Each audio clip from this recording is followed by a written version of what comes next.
And if you've ever seen Evita, it is a challenging part to play. And I don't think she has the temerity, the stamina, you pick a word here, in order to pull it off going, every single day that the theater is open. I'm a very talented, capable individual. I'm here for a reason. I can do it. Oh, the poor winged victory. Rachel Zegler reportedly walked out of her own rehearsal. Again. No warning, no explanation, no script left on the chair. Just a slammed door, a stunned cast, and a 2-hour scramble as the lead role in Evita allegedly vanished mid-performance. But it's also really important to me that I share with you not only the really good, exciting moments, but also like the little blips where I just don't feel great. I think that's really important that you see me as a human being, because I think a lot of people don't. So I don't know. I want that disclaimer out there. Sources inside the London Palladium say this wasn't a one-off. It was the boiling point of weeks of alleged diva behavior, power struggles, and backstage chaos that some insiders claim is now threatening to derail one of the West End's most anticipated revivals. And behind that chaos, a star who's allegedly more interested in commanding the stage than collaborating on it. Studios really need to go back to what they originally did, which was tell your stars to shut up and not say things, because no one is paying to hear your star say offensive things off the screen. It started small. On day 1, call time was set for 9 a.m. Rachel allegedly arrived closer to whenever. Latte in hand, AirPods in, she reportedly floated in like the second coming of Broadway. So I decided to walk to this studio because it's really pretty out. It's only like a 15-minute walk. I haven't been out to walk in a warm place in a really long time. So it kind of feels just like wrong, and I feel like I'm forgetting everything that I need. A subtle note from director Jaime Lloyd, supposedly cut off mid-sentence. Because in her words, Eva Peron wouldn't take blocking, she'd command the space. And it only got worse. I don't want people to see me as ungrateful or anything like that. I was nervous that that's what this makes me look like. By day 3, whispers suggest Zegler halted an entire musical number mid-run through. Her reasoning, the creative frequency felt off. I'm really stressed out, guys. It's kind of like stupid to complain about. I swear I'm not complaining. If I was a Hollywood executive, I would blacklist her. She allegedly left the cast standing frozen on stage, staring into the void while she walked out. No cue, no cut, just silence. Meanwhile, over on Instagram, Zen selfies, poetic captions, channeling Eva's fire. Like, in the eyes of the law, you have to be nice to me, and I'm an adult. The post looked like she was leading a yoga retreat, but inside that rehearsal hall, some cast members say every minute felt like defusing a bomb. One ensemble member reportedly put it bluntly, she directs, we orbit. I'm like so ready to just throw my phone away. I don't know when it's gonna happen, but I know it's gonna happen. If you have any opinions, I don't want to hear them. And it wasn't just tardiness.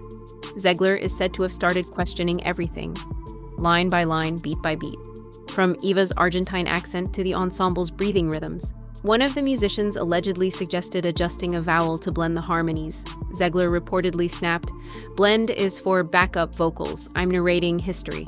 The room went dead silent. Not tense, not awkward, silent. I'm gonna be on a talk show tonight, and I'm gonna talk shit about them on the talk show. Talking shit on the talk show. This is the one time in my life where if you have something to say, I don't want to hear it. Then came the infamous Don't Cry For Me, Argentina showdown. Lloyd, a minimalist by nature, had planned the scene with Eva standing still, letting the voice carry the weight. But Rachel had other ideas. According to those present, she rejected the note on the spot, took center stage, and launched into what can only be described as an unsolicited masterclass. Arms sweeping the air, voice soaring, stage claimed. Some were inspired, others terrified. Because while she was improvising her revolution, the entire rehearsal plan was allegedly falling apart. And it didn't help that she reportedly began vanishing mid-rehearsal without notice. Everyone's just ignoring my phone calls. Whatever, it's chill, I don't even care. During a crucial ensemble run of Buenos Aires, she allegedly stopped the band cold, claiming static energy was killing the scene.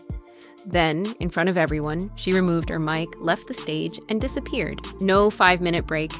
No be right back. Just gone.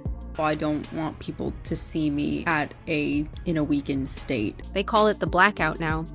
The moment the lead leaves and nobody knows what to do next. And that blackout? It's now allegedly hovering over the entire production. One glance at the ticketing website reveals just how few seats have sold for the ambitious production, opening in just 2 months. Cast members reportedly have to memorize 2 versions of the show every night, the director's plan, and the Rachel remix. There's 2 of me. Double the trouble, am I right? You can't check in. You're not an adult. Tech crews are said to be scrambling with last-minute changes so often, the soundboard file has been nicknamed Frankenshow. Even backstage humor has turned grim.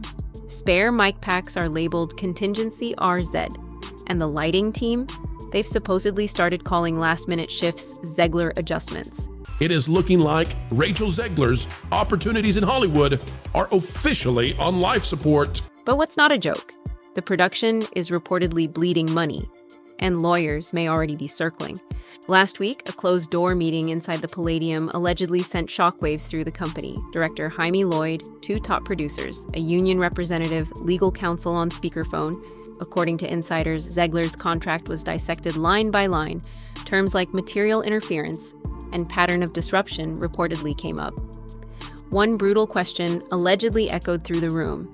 Does this qualify as breach? They're not saying she's fired, but it sounds like they're checking if they legally can. I was actually, oddly enough, auditioning for a Broadway show of a very famous Broadway musical that was having a revival, and the producers and directors were ordering lunch while I was singing. Behind the scenes, casting agencies have reportedly been contacted.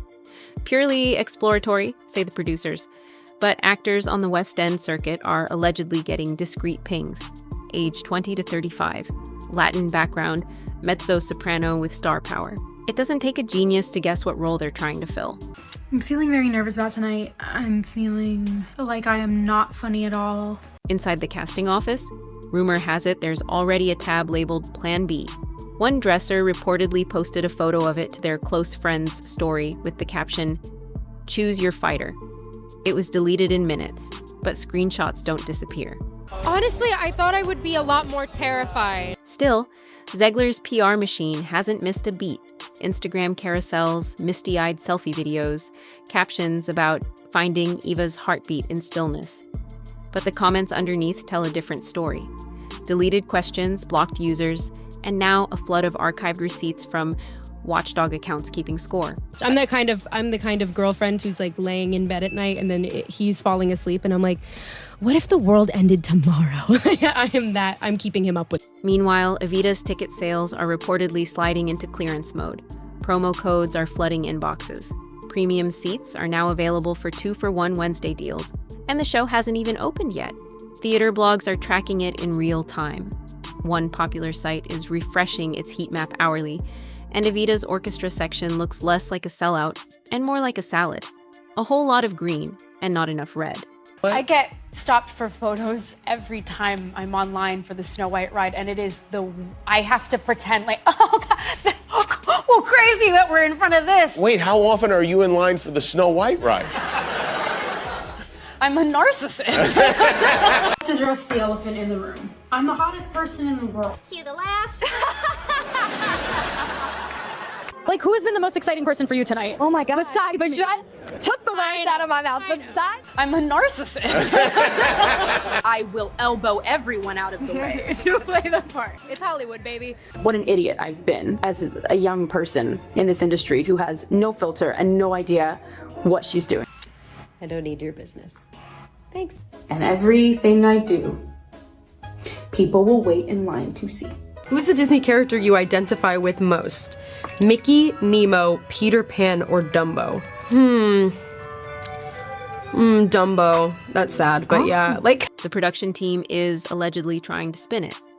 Delayed marketing push, abstract staging, but rival shows with half the press are packing houses, and now one major ticket broker has reportedly started quietly offering flex refunds. That's usually reserved for medical emergencies or disasters. So now we throw the spotlight to you. Does Rachel Zegler deserve this stage, or has the backstage drama finally outshined her talent? Would you buy a ticket to see her live? Or would you rather just refresh your feed and watch the saga unfold from afar? Drop your verdict in the comments. This is live theater after all, and right now it's the most unpredictable show in town. And remember, none of this is confirmed until the house lights go down or the understudy steps up.